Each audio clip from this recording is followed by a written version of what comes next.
Bendy, so medieval, album review. Let's chat about it. Hey friends, what's going on? John here from What's Spinning, here tonight to chat about the debut album of Blue Bendy.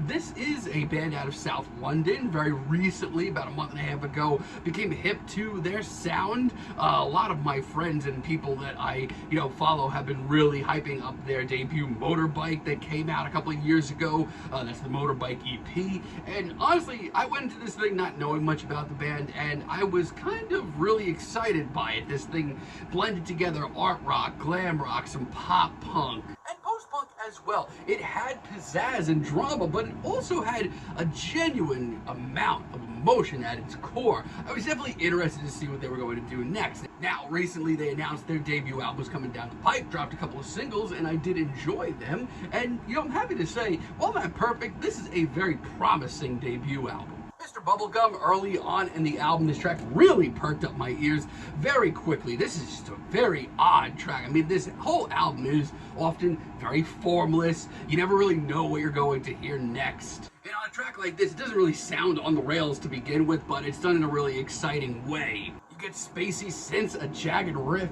and just nods to everything from art rock to glam rock. Listen, this is a very heady listen. I mean, in this 36 minutes or so, there's a lot going on in a little bit of time. The best way that I can describe this track is, quite frankly, it just sounds like a modern art rock track that's constantly deconstructing itself and putting itself back together. But I do mean that in the most exciting and elegant way.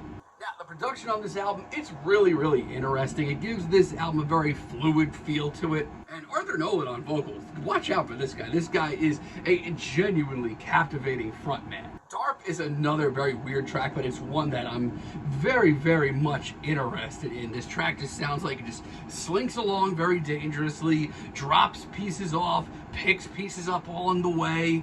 Feels like a living thing. It's very dramatic, and once again, the charisma on display is immense. It's very easy to get lost in. Just know that you do have to turn your brain on a little bit for this album. It's definitely not an easy listen. Also, Darp 2, Exorcism, just as interesting. I mean, my God, some of the more hushed moments on this track, wow, the tension on this track. Throughout this track, there are numerous moments where I just feel like, I don't know, some big instrumental is just gonna come crashing in, and eventually it does. But that's not what we get at first. It does progress really nicely into another very dreamy, very hazy, surreal, hard to place track. But the vocal performance is so commanding, and by the time the Exorcism portion of this track rolls around, my ears are glued. And when it eventually does, it is the explosion of gaudy goodness that I have been waiting for this entire track. Yeah, this one's great. Just know that there are a lot of things about this album that are a little over the top, but if that's your style, I think you'll really dig this. We also have The Day You Said You'd Die, He Lives, also another really great track. It's captivated me for a while now. This is one of the more upbeat and breezy tracks here, and I definitely needed that. And I love just how bizarre it gets. I mean, the guitar tones alone, what even is that? But no matter how bizarre and strange and surreal this album gets, it's also very warm, very inviting. Yeah, you need to turn your brain on to listen to this thing, but, it's not going to take you 50 listens. And the final, more experimental, sort of airy moments are breathtaking.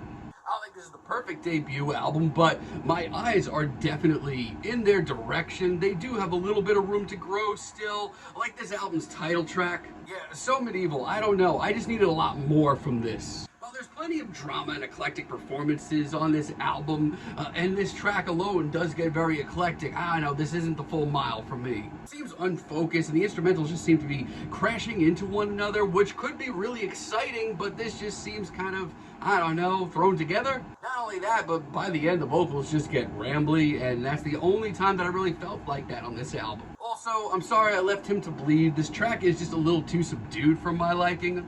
Has a little urgency deep down. I don't think it's the worst track here, but I feel like this sound is done so much more effectively on so many other tracks. Just kind of blew right past and didn't really affect me at all. And Cloudy is by far the longest track here, 6.5 minutes. That's a big boy. And honestly, it's my least favorite track here.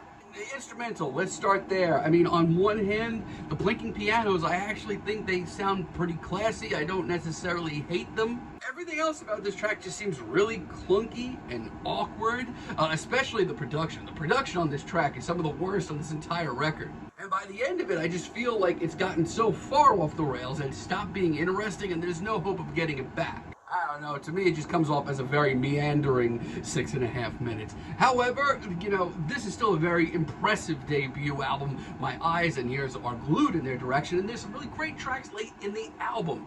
Like Come On Baby Dig. This was one of the singles, and it is my favorite track here. It is an awesome single. The off-kilter pacing, the drama, the tense instrumental, the hazy atmosphere. This is the full picture. But also Blue Bendy are not idiots, and they have serious pop sensibility, and everything about this track is a build-up to the chorus, which should be. It's jazzy, it's fresh, it's exciting, a little gothy too. The finale here is amazing. One of the more memorable rock singles I've heard in quite some time. Sunny is the shortest, most instantaneous, and probably most indie-leaning track here. But that's not a bad thing. It's actually really charming. The woodwinds are nice. The synths are nice. Strings are really cool as well. But this is far from Blue Bendy really phoning it in, because the charisma and the drama and the pizzazz of the rest of this album is here and alive and well. Goodnight, Bobby is just this sort of weirdo, off-kilter, freakish finale that I thought I would. The sound play here is tremendous. The sense of finality is fantastic.